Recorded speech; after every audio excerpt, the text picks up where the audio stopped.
Have you ever looked at a harvester and thought, who came up with that idea? Well, get ready, because today we're diving into the world of farming's most bizarre creations. From machines that look like they were designed on a dare to contraptions that seem more suited for a circus than a cornfield, these 20 silly American harvesters will leave you scratching your head and laughing out loud. Whether it's their strange shapes, quirky features, or just plain impracticality, you won't believe some of these machines actually made it to the fields. Buckle up, because this ride through agricultural history is one you'll never forget. Number 20. The Allis-Chalmers Gleaner Combine Harvester was a revolutionary machine, yet some aspects of its design and marketing sparked humor or skepticism among farmers. Its all-aluminum body, while innovative for being lightweight and rust-resistant, drew jokes about being as fragile as an airplane, even though it was technically sound. The Gleaner's transverse-mounted threshing cylinder, which provided superior grain separation and ease of maintenance, also baffled some farmers accustomed to more traditional designs, earning it a reputation for being quirky. Additionally, its signature silver paint scheme, chosen for practicality in heat reflection, stood out in a sea of green and red competitors, leading to playful jabs about its spaceship appearance. While its uniqueness was sometimes a target for humor, the Gleaner's efficiency and reliability cemented its place as a legend in agricultural history. Number 19. The Fordson Model F was more than just a reliable tractor. It was a symbol of innovation and adaptability in early farming. Known for its rugged design and affordability, it quickly became a favorite among farmers. But its versatility gave rise to some truly bizarre attachments that often looked like improvised experiments. Implements like onion toppers and beet lifters turned the Model F into a peculiar sight in the fields. The onion topper, with its spinning blades and clunky mechanisms, seemed more like a medieval device than a farming tool, while the beet lifter, with its awkward prongs and gears, appeared almost homemade. Despite their odd appearance, these attachments reflected the ingenuity of farmers and the Model F's ability to tackle any task. Whether trimming onions or pulling beets, the Fordson Model F earned its place as a practical and indispensable farming machine, even if it looked a little eccentric while doing so. Number 18. The International Harvester Auto Wagon was a unique hybrid that blurred the lines between a truck and a farm utility vehicle. Introduced in the early 1900s, it featured a simple, rugged design that made it ideal for light-duty tasks like delivering milk, eggs, or small loads of produce. With its modest engine and wooden wheels, the auto wagon was more suited for rural roads and everyday chores than for the heavy lifting of serious farm work. While marketed as a multi-purpose machine, its lightweight frame and limited power meant it couldn't tackle demanding agricultural tasks like plowing or harvesting. Nonetheless, it became a beloved part of rural life, offering practicality and reliability.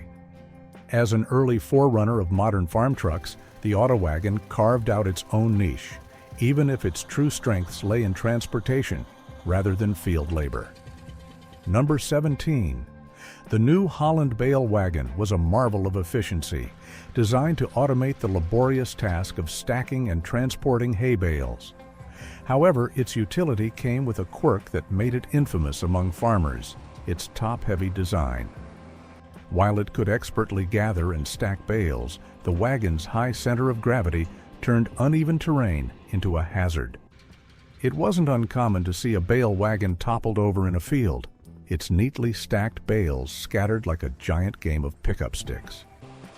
This made the machine a frequent punchline, with farmers joking that you needed a level field and a steady hand just to keep it upright. Despite its tendency to tip, the New Holland bale wagon revolutionized hay handling and remained a valuable tool for those willing to brave its balancing act. Number 16. The Minneapolis Moline UDLX Comfort Tractor was a bold attempt to merge luxury with farm utility, but it left many farmers scratching their heads. Introduced in the 1930s, it featured an enclosed cab, upholstered seats, a heater, and even a radio. A tractor with the comforts of a car. Designed to double as both a field machine and a road vehicle, it could cruise at speeds of up to 40 miles per hour, making it perfect for trips to town. However, its hefty price tag and focus on comfort over raw functionality made it a tough sell during the Great Depression. Many farmers questioned the practicality of such a lavish machine when basic tractors could get the job done for a fraction of the cost. While the UDLX was undoubtedly innovative, it became more of a curiosity than a practical tool, earning a place in history as one of the most unusual and extravagant tractors ever made. Number 15. The Boland's Ridemaster was a peculiar little tractor that looked like something straight out of a backyard inventor's garage. About the size of a modern lawnmower, its strange front-heavy design made it instantly recognizable, and not always in a good way.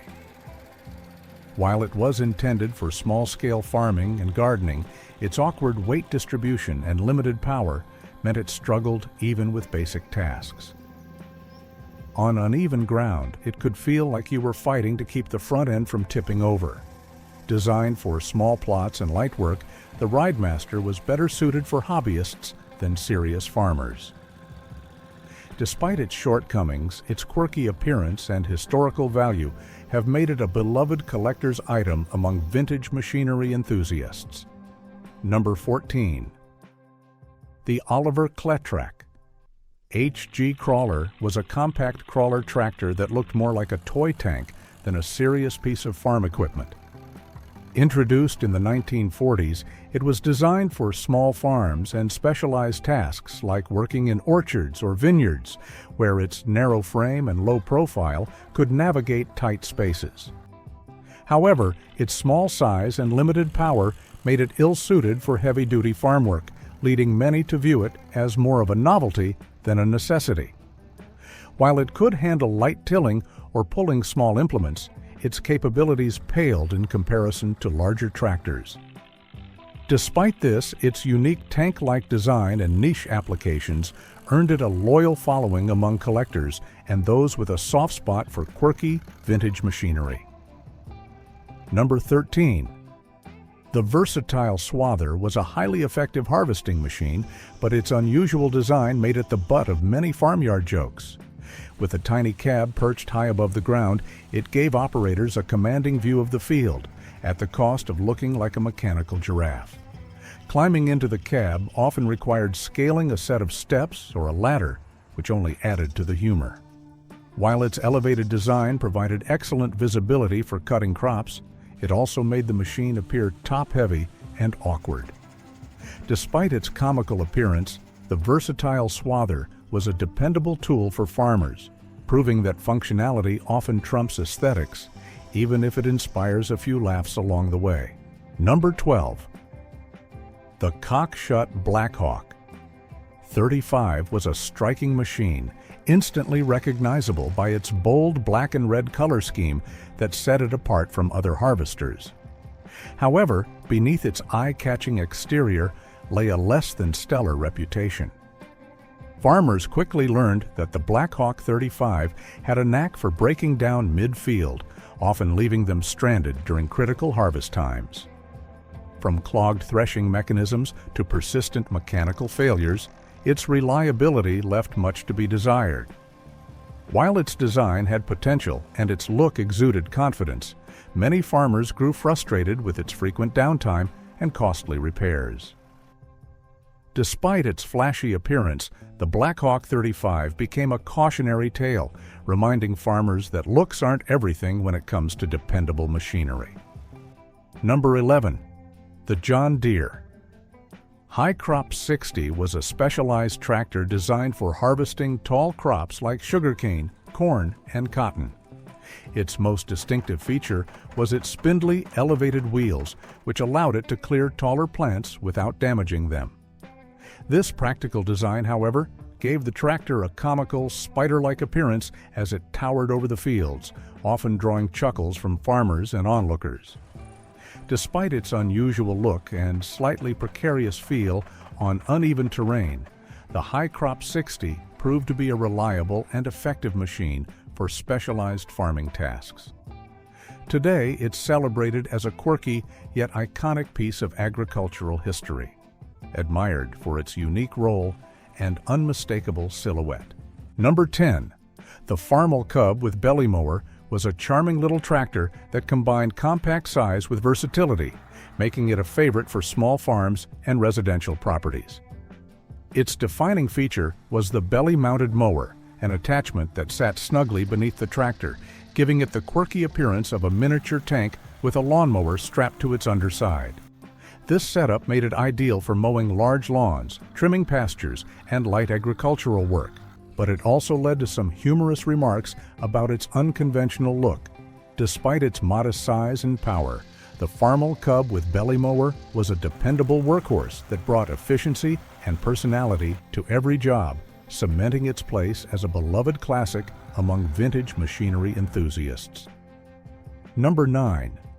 The Holt 75 tractor was a massive, steam-powered workhorse that laid the groundwork for modern agricultural machinery. Built for heavy-duty tasks like plowing and pulling harvesters, its sheer size and power were impressive for its time.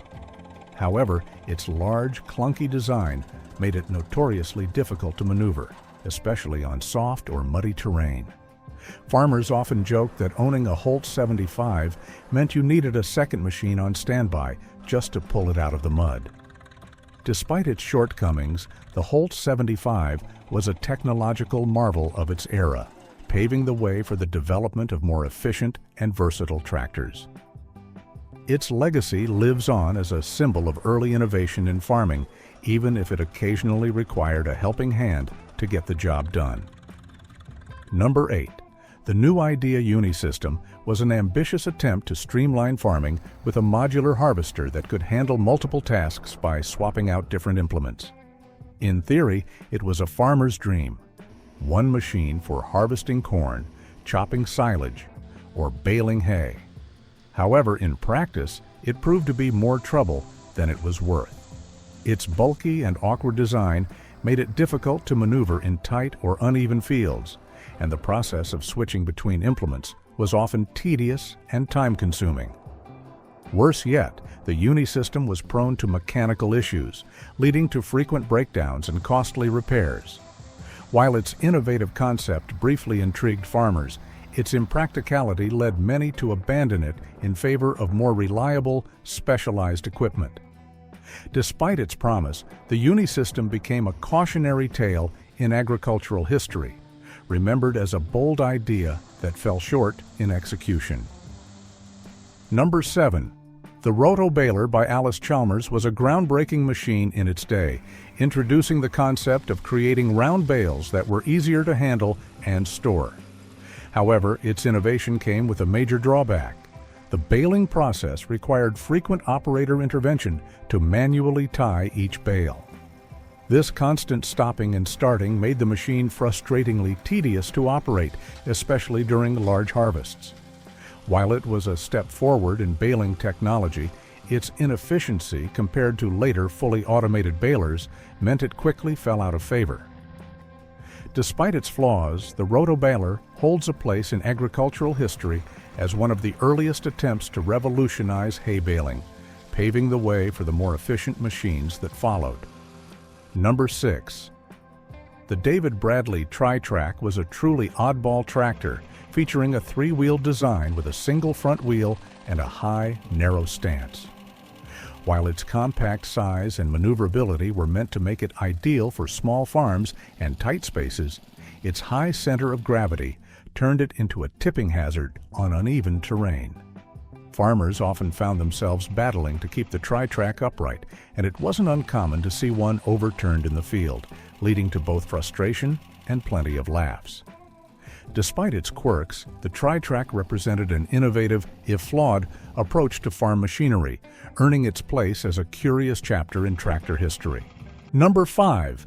The Case Cotton Picker Model. 616 was an imposing machine built to tackle the labor-intensive job of harvesting cotton. Its enormous spiked wheels gave it a menacing appearance, while its bulky frame towered over fields. However, its design quickly proved to be more of a burden than a breakthrough. The cotton collection system was notoriously prone to jamming, often bringing work to a frustrating halt. Coupled with its awkward operation and frequent maintenance needs, the Model 616 became a headache for many farmers. While its size and power were impressive, its inefficiency and constant breakdowns made it more trouble than it was worth, causing many to abandon it in favor of more reliable equipment. Despite its shortcomings, the Model 616 remains a reminder of the trial and error phase in mechanized cotton harvesting. Number 4. The Caterpillar 22. Orchard tractor was designed with a low profile and narrow build to navigate the tight rows of orchards without damaging trees or crops. While the concept was sound, its execution left much to be desired. The tractor's compact design often made it prone to getting wedged between rows, especially in older orchards with uneven spacing. This frustrating tendency forced farmers to frequently stop work and manually free the machine, sometimes even abandoning it mid-job when the effort became too great. Though it had the power and durability Caterpillar was known for, its awkward fit for orchard work made it more of a hindrance than a help. Despite its limitations, the 22 remains a notable part of tractor history, showcasing the challenges of early agricultural innovation. Number 3. The Massey Ferguson Clipper Combine was a compact harvester that, at first glance, resembled a toy model rather than a serious piece of farm equipment. Its tiny cab, barely large enough for the operator, and the awkwardly placed hopper gave it a disproportionate and somewhat comical appearance. While it was functional for small-scale operations, its limited capacity and cramped design left much to be desired for larger farms. The Clipper Combine's unconventional look often drew chuckles, but it served as a stepping stone in the evolution of more efficient and ergonomic harvesters. Though far from perfect, it remains a quirky reminder of the growing pains in agricultural innovation. Number 2. The Versatile 150. Bidirectional tractor was a bold attempt at innovation, featuring a rotating cab that allowed operators to face either direction depending on the task. This unique design promised increased efficiency by eliminating the need to turn the entire machine around. However, in practice, it often left operators scratching their heads. The controls could be disorienting, and many found the constant switching between directions more confusing than helpful. While it was intended to make farming easier, its complexity sometimes slowed down the work instead. Despite its shortcomings, the Versatile 150 remains a fascinating example of creative engineering that aimed high but fell short in practicality. Number 1. The Heston Stackhand was designed to revolutionize hay handling by simplifying the process of stacking bales. However, its execution left much to be desired. The machine often struggled to stack bales evenly, resulting in precarious wobbly piles that resembled a chaotic game of Jenga. Farmers frequently found themselves restacking by hand to prevent the bales from toppling over, negating the time-saving promise of the stackhand. While its concept was innovative, its inconsistent performance made it more of a headache than a help. Despite its flaws, the Heston Stackhand remains a memorable chapter in the evolution of hay handling equipment, offering valuable lessons in design and practicality.